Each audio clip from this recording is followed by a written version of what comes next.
Hi guys, welcome back to the channel, and if you're new here, it's great to meet you. I'm Stella and I love making miniatures for my Barbie's dollhouse using mostly cardstock. In today's video, I'll show you how to make this miniature barbecue grill for your dolls, and as always, I have a free printable template to help you make your own version. You'll find all the info and the download link in the video, so now let's get started. We'll begin by cutting this part of the template several times and we'll stack all the layers until we get to a final piece that's around 4mm in thickness.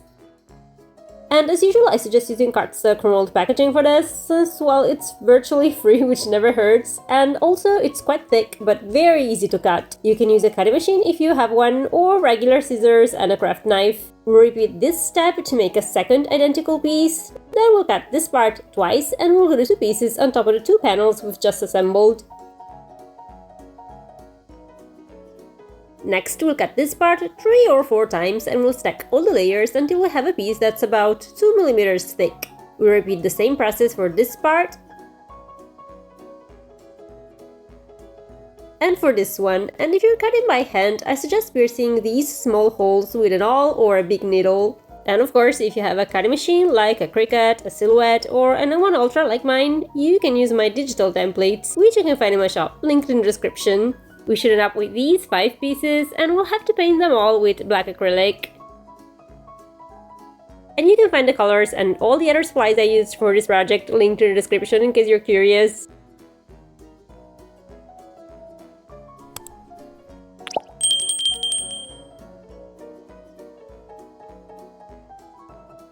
Once the paint has dried, as always, I suggest placing all the panels between 2 layers of parchment paper and then under something heavy like a big book for a few hours. This will flatten the cardstock and the parchment paper will absorb any leftover moisture in the paint, preventing the panels from bending over time. When all the panels are nice and flat, we can begin to assemble them in this order.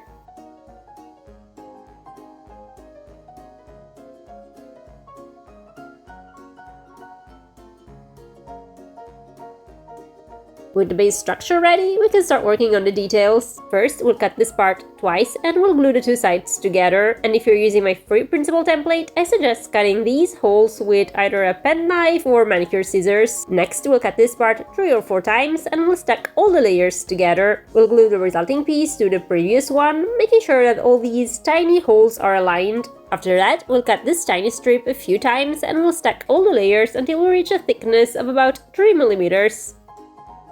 We'll cover the front edge with this second strip cut out of copy paper or lightweight cardstock.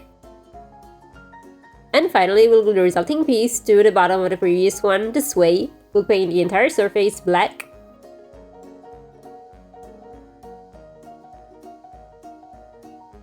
And then we'll cut this part 4 times, and this time we'll have to use metallic cardstock. And here's a little tip, you can often find metallic cardstock in food packaging. Otherwise, you can easily find it on Amazon and most craft stores. We'll have to draw all these lines on each circle, and I emboss the lines first and then fill them in with acrylic paint. This is totally optional, but it does make it easier to draw precise lines.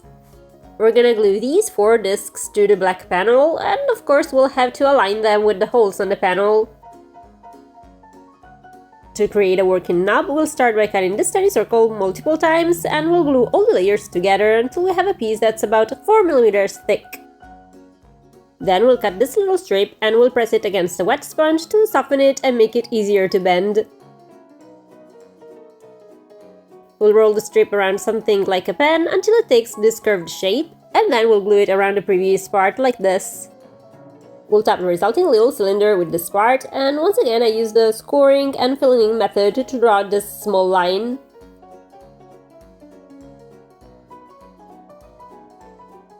We'll repeat this process to make 4 identical knobs, and to make them turn, we'll need metal wire or a few eye-pins. We'll slide the eye-pins or the wire into the holes in the black panel, this way. Then we'll trim them to match the knob's height, and finally we'll glue the knobs in place. Next, we'll cut this part 4 times and we'll assemble the layers in pairs. The resulting panels should be roughly 1mm thick. Then we'll cut this part 3 or 4 times and glue all the layers together to get to a final piece that's about 2mm thick. We'll repeat this process to make 4 bars in total, and we'll glue them to the top and bottom of the panels we prepared earlier, this way. Next, we'll need a few pieces of metal wire, or even better, some flathead eye pins. We'll slide the eye pins into these 4 holes, with the flat heads facing inward and the tips pointing out. Then we'll cut this part, and again we'll have to stack multiple layers together to make 4 little bars, each about 2 mm thick. We'll glue these bars to the panels, aligning them with the left and right sides. Next, we'll use a nail file to sand one side of each panel, the one with the eye pins, to give it a smooth, rounded edge. This will help the doors open and close more easily. Finally, we'll cut this part 4 times, we'll glue the layers in pairs, and then we'll attach the resulting pieces to the front side of the panels like this. We'll paint both the doors black.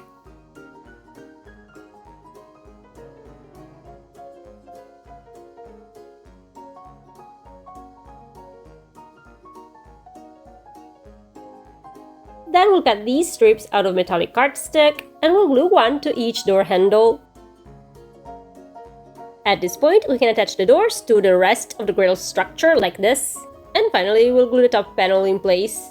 And while filming, I noticed that the doors kept falling back when I laid the cabinet flat, and even though I don't really plan to keep it horizontal, it really irked me, so I glued a small craft stick to the cabinet's bottom and painted it black to act as a sort of stopper for the doors.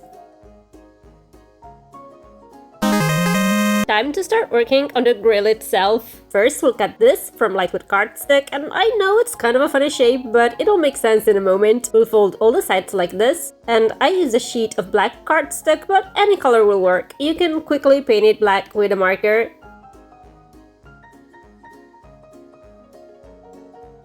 We'll glue these 4 tabs this way.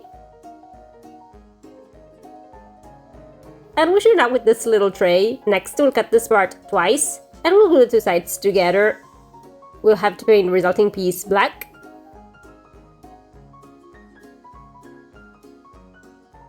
Then we'll cut this part from metallic cardstock, and we'll glue it on top of the black base. We'll glue the final piece onto the little tray we made earlier, this way. Then we'll cut this part 3 or 4 times, and we'll stack all the layers together. The resulting piece should be 2 mm thick. Next, we'll cut this teeny tiny strip, and again we'll have to stack multiple layers to reach a 3 mm thickness. We'll glue this piece to the previous one like this. We'll paint the final piece black. And I'll repeat the process to make a second piece, identical but mirrored. Next, we'll cut this rectangle 3 or 4 times, and we'll glue all the layers together. We'll do the same for this part. And both should add up about 2 mm thick. We'll sand one edge of the smaller panel to give it a slightly slanted shape. And lastly, we'll paint both pieces black. At this point, we should have these 4 elements ready. We'll have to attach them to the rest of the grill in this order.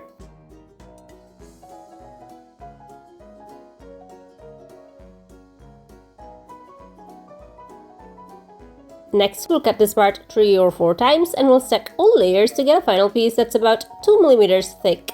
We'll repeat the same step for this part, and then we'll top the 2 resulting pieces with this part.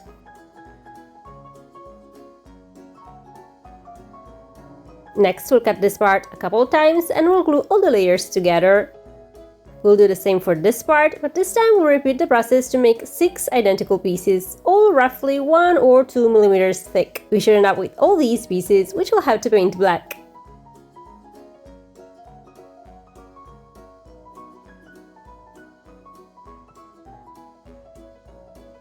Once the paint is dry, we can assemble all the pieces like this.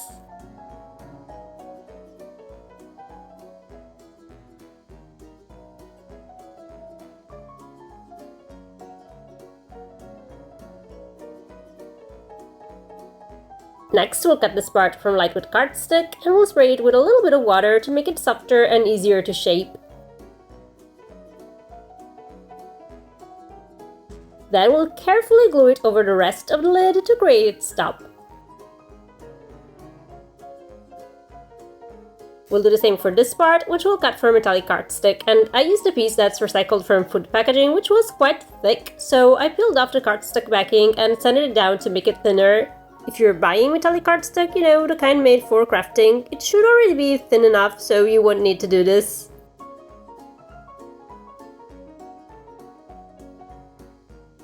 To make a handle, we'll cut this part several times and we'll stack all the layers until we have a piece that's about 4 mm thick. We'll paint it black. And then we'll glue it into these slots in the lid. Next, we'll print and cut this part and we'll cover it with a piece of clear tape.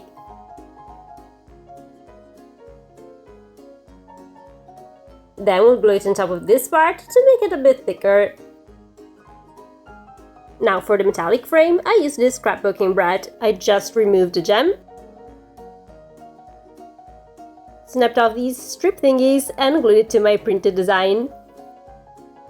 Different types of brads or even a small washer will work, or you can simply cut a ring from cardstock, and I've included it in the template just in case. We'll glue the thermometer to the lid.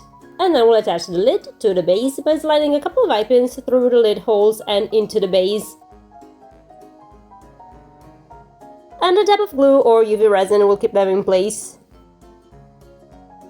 Next up, the grill grates. We'll start by cutting this part, and I glued 2 layers of cardstock together and cut them all at once with my laser cutter for convenience, but you can cut each layer individually and assemble them afterward. Like we did with all the other parts, it just takes a little more time.